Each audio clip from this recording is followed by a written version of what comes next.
My name is Ryan, and every brick of my success was earned, not inherited. I started with nothing. No family wealth, no big breaks, just determination and late nights filled with work and sacrifice. After years of grinding through the real estate market, my efforts finally paid off. I purchased and renovated a $9 million luxury apartment in downtown Manhattan. To many, it was just a property. To me, it was a symbol, a reminder of how far I'd come from the cramped studio apartment where I started. The apartment had everything. Floor-to-ceiling windows with skyline views, imported marble floors, a walk-in wine cellar, a private elevator. Every detail spoke of success, of dignity, of pride. But beyond its beauty, it was also my sanctuary, my peace. My younger brother Eric had a very different life. He was charming but reckless. While I spent years hustling, Eric was always chasing shortcuts. Still, I loved him. I paid for his college, gave him a job in my company, and even let him stay in the apartment occasionally when I traveled for work. He always acted grateful, but I never realized he saw my success not as something to be proud of, but something to envy. 3 months ago, I left for a business expansion trip to Europe. Everything seemed normal until my phone notifications started acting up. The smart security system I had installed in the apartment suddenly went offline. I tried rebooting it remotely, no success. I messaged Eric, who replied with vague excuses like probably just a glitch or I'll check it later. It felt strange, but I trusted him. After all, he was family. But deep down, something felt wrong. And when I returned home, I would soon discover just how deep that betrayal went. The moment I landed back in New York, I felt uneasy. My gut kept telling me something was off. I didn't even stop by my office, I headed straight to my apartment building. As I pulled up, something felt different. The doorman, who usually greeted me with a warm smile, looked startled when he saw me. "Mr. Collins," he asked, confused. "I thought you sold the apartment months ago." I froze in place. "What did you say?" He hesitated. "A man, your brother, I believe, handled the whole process. Movers came. New owners moved in. I assumed you relocated." My stomach dropped. I sprinted to the elevator and rode up in silence, heart pounding. When I reached the floor, my fears were confirmed. The apartment door, my door, had a new nameplate. I rang the bell, hoping there had been some misunderstanding. A woman answered, clearly confused by my presence. Behind her, I could see my furniture, well, most of it, was gone. The layout had been changed. Strangers lived in my home. I demanded answers. She calmly told me she and her husband bought the property from Eric Collins, acting under power of attorney. They had paperwork, titles, proof of ownership. I was in shock. I didn't remember signing anything. I never gave Eric legal authority to sell anything on my behalf. I couldn't believe what I was hearing. I left the building, barely holding myself together. How could he do this to me? That night, I dug through every document I had.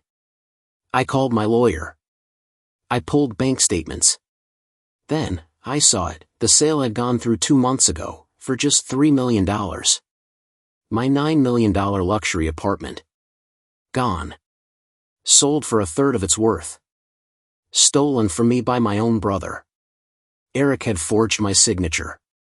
He'd used a fake power of attorney document.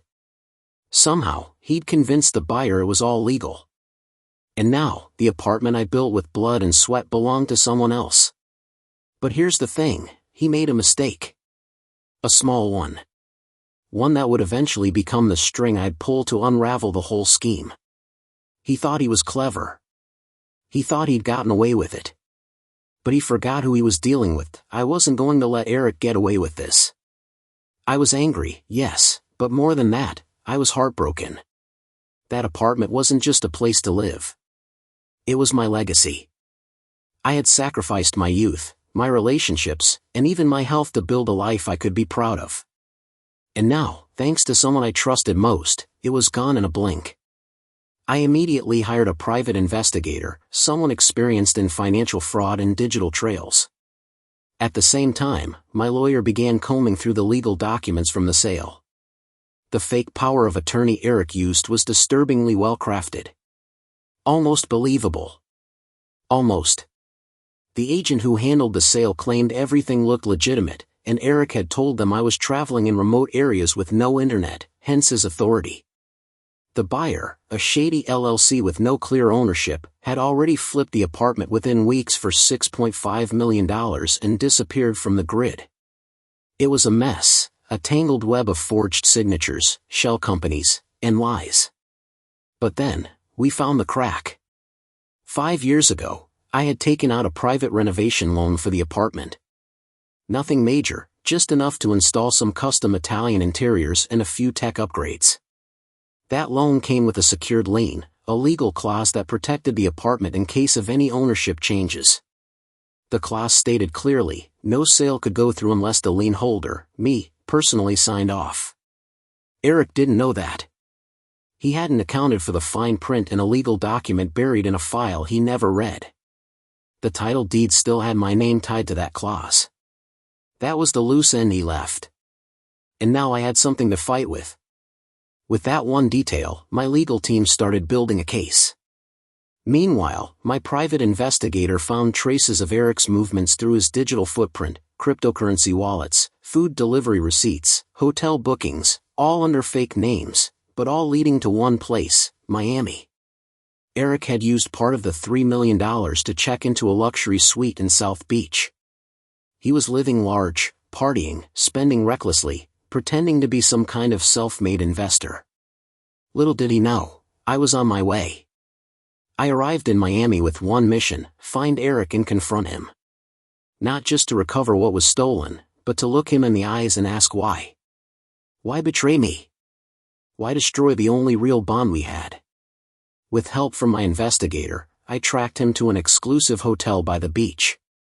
He had reserved a suite under an alias, but his ego couldn't stay hidden. His social media had been filled with pictures of luxury dinners, ocean views, designer clothes. He thought he was untouchable. That evening, I walked into the hotel lobby and saw him, sitting at the bar, sipping whiskey, laughing with a girl I didn't recognize. He looked relaxed, smug, rich. My blood boiled. I walked up behind him and said quietly, "Enjoying my money, Eric?" He froze. His glass paused midair. He turned slowly and his face drained of color. "Ryan, hey, look, I can explain." I didn't let him finish. "No. You're going to listen," I said firmly. "You stole from me. You forged my name. You sold my $9 million apartment for a dirty $3 million. And guess what? You didn't cover your tracks as well as you thought." He glanced around, trying to gauge if I'd brought police or backup. I hadn't. Not yet. This was personal. "I didn't mean to," he began. "You didn't mean to?" I snapped. "You planned it, Eric. You waited till I was gone. You faked documents. You lied to a broker, a buyer, a notary. You let strangers move into my home. What part of that was accidental?" He looked shaken now, stammering. "I needed money. I was drowning in debt. I thought you'd forgive me." "You thought wrong," I growled. "I'm filing charges. Fraud. Forgery. Wire transfers under false identity. You'll be lucky to see daylight for the next 15 years. Then I leaned closer and said, "But there's one way out." He blinked. "What?" "You're going to give me every penny left from that deal. Every dollar in those fake accounts. Every car, every luxury item, every stock. If there's a cent with your name on it, I want it frozen and redirected. All of it. Then, and only then, maybe I won't press full charges." He looked panicked. "That'll leave me with nothing." I stared him down. "Exactly like what you left me with." That night, I had a team of lawyers serve him court documents at the hotel. I wasn't bluffing. The next battle would be legal and public. The courtroom was cold, both literally and figuratively. Eric sat across from me, no longer wearing designer suits or smug expressions. Just a plain jacket, a pale face, and eyes that never met mine. My lawyers laid everything out: forged documents, fake IDs, unauthorized transactions, and his attempt to vanish with the money. The judge wasn't impressed. The lien on the apartment had made all the difference. Legally, the sale should have never been finalized without my direct consent. That detail allowed us to freeze the funds from the resale and begin proceedings to reverse the fraudulent transaction. The couple who'd bought it from the shady LLC were now suing the shell company, and Eric was caught in the middle. But I didn't care about the drama around the resale. I wanted what was mine, and I wanted Eric held accountable. The court ordered him to return every cent he still had, which, thankfully, was most of it. Turns out, the lavish lifestyle hadn't drained the full $3 million. I recovered roughly $2.1 million in assets, stocks, and cash, and the court initiated a process that allowed me to buy back the apartment at a slightly higher rate than it was sold, but still far below market value. It wasn't fair, but it was justice. As for Eric, he was sentenced to 5 years in prison for fraud and identity theft, with no chance of early release. Watching him being led out of the courtroom in handcuffs didn't bring joy, it brought closure. I didn't feel victorious. I felt drained. This wasn't how I wanted things to go. I would have given him so much, just not like this. A few weeks later, I stood once more inside my apartment. The walls were bare. The view hadn't changed. But the place felt different. Wounded. Like me. Still, it was mine again. My sanctuary. I learned something during all of this: not every enemy comes with a warning. Sometimes, they sit at your table, share your blood, smile at your success, until they decide they deserve it more than you do. But I also learned that when you build something with integrity, even betrayal can't destroy it. Because no matter how smart someone thinks they are, they always leave a loose end.